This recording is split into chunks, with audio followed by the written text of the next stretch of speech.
the local people still don't know or understand about the Belfair bypass. There's some confusion out there, because I guess there's other representatives that are saying that it's not truly funded, it's not in the statute, and I can understand that. It's in the statute like every other one. Everyone from Seattle, they're in it exactly the same.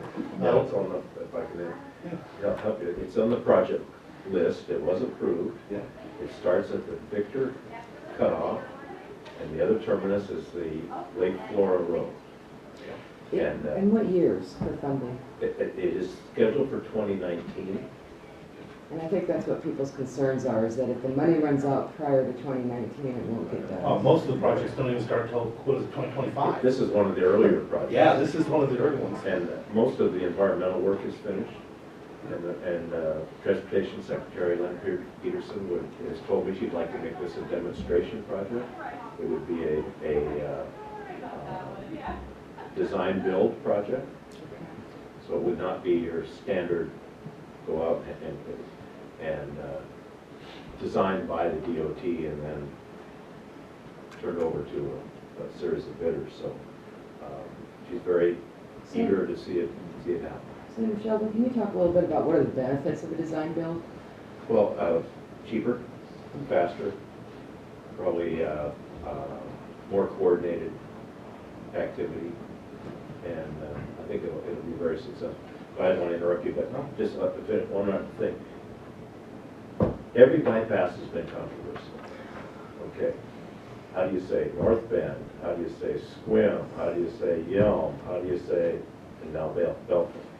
And because there's been money appropriated even as early as 2005, and most of that's been, a lot of that's been spent, about $9 million is left over, 15 million was appropriated.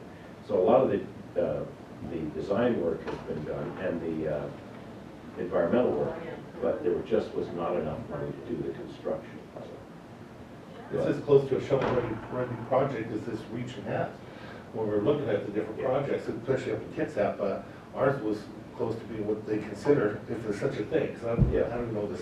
It's close. But one thing that will come up, and it came up on the other iteration, John knows this too, when the bypass was designed, or preliminary design before, how many exits are there going to be down to Belfair? Yes.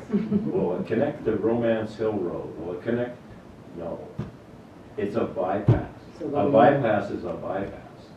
And that's the whole idea of it, is to get the traffic around the congestion in Belfair, provide that route that can't be closed by just one accident. And so there's, the way it's configured now, there are no off-ramps, on-ramps between, new ones between Lake Flora Road and Victor cutoff. I have to touch on part of that though, because that is accurate, but it's not at the same time. It does allow for exits and stuff, but in the plan of what they're building does not include anything, because they're not, it'd be up to the county to decide if they're gonna make a connection to it or whatever. The state is building the bypass. They would not deny us our accesses to it. So. However, they would need to design, wouldn't they, an off-ramp? That would be part of the design if we decide we want to have connectors, which I hope we have at least one connector, because we have railroad trestles on both ends of the town. If anything happens, a catastrophe goes, everybody from that inside still can't get up or out. And also there's an emergency center at the bottom of one of them. But I figure we'll look at it, we'll deal with those as we come, but right now it's just. So we will have opportunity to do that, because I think that's very, very important, because as, you know, a bypass is a bypass, but Squim has, what, 3 exits on it? And those are very important for the viability of that town and ingress and egress into the town. And I think we all know that we have a lot of hopes on growth up in that area for housing, et cetera, and so at least one exit will be essential. Well, we'll take a look, but you can get really hung up around the axle about this. So Oh, definitely. And it's not exactly flat up there. So from the dry pass is going to follow the railroad tracks because of the topography, and then it's very steep down to the water. But I've been in conversation with DOT, and there are some opportunities and stuff to look at, and it's also how to create the funding for it. And there's another opportunity down towards the beginning end, which will be just on this side of the Mason County line. for another connection that might go through because of flat net there. Well, I hope that we'll keep these conversations open Yeah. with the commission. Yeah, we're I just mean, getting- Yeah, well, the Sounds funding. like you're all, get all, you Yeah. got it figured out. The funding, the 2019 funding, that will include, that's for the purchase of right-of-way and the design. That's what that initial money is for.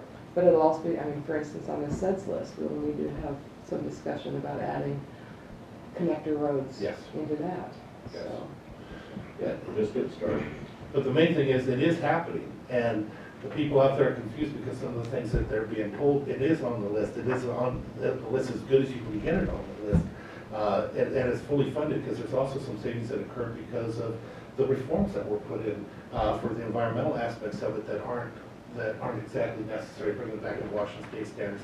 There's other things that bring it down. To fully fund it is 67 million, basically, built it from beginning to end, compared to, what was it, 108 before, right? 15 million, I had appropriated in 2005, 15 million. No. That was not even close to enough. I mean, our last time that we had the DOT Oh. out there, they did it, they came up between They were, 84 and there's been 100. a lot of, yeah, But there's it been a lot of also- different numbers, but by using existing interchanges, interchanges as the two ends, you improve two intersections that are poor, especially in safety issues.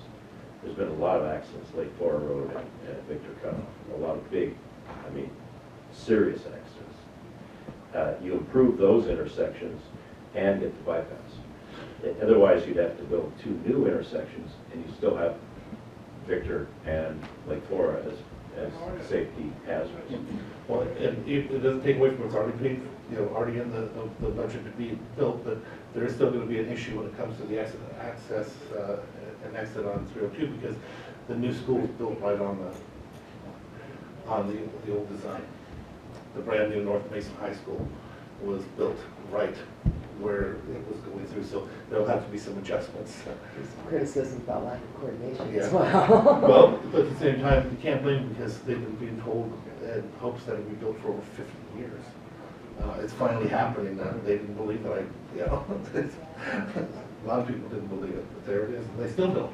That was the problem at Allen Days, is discussing that with them, and somehow we gotta get that information out there so we can correct it, that it's wonderful news.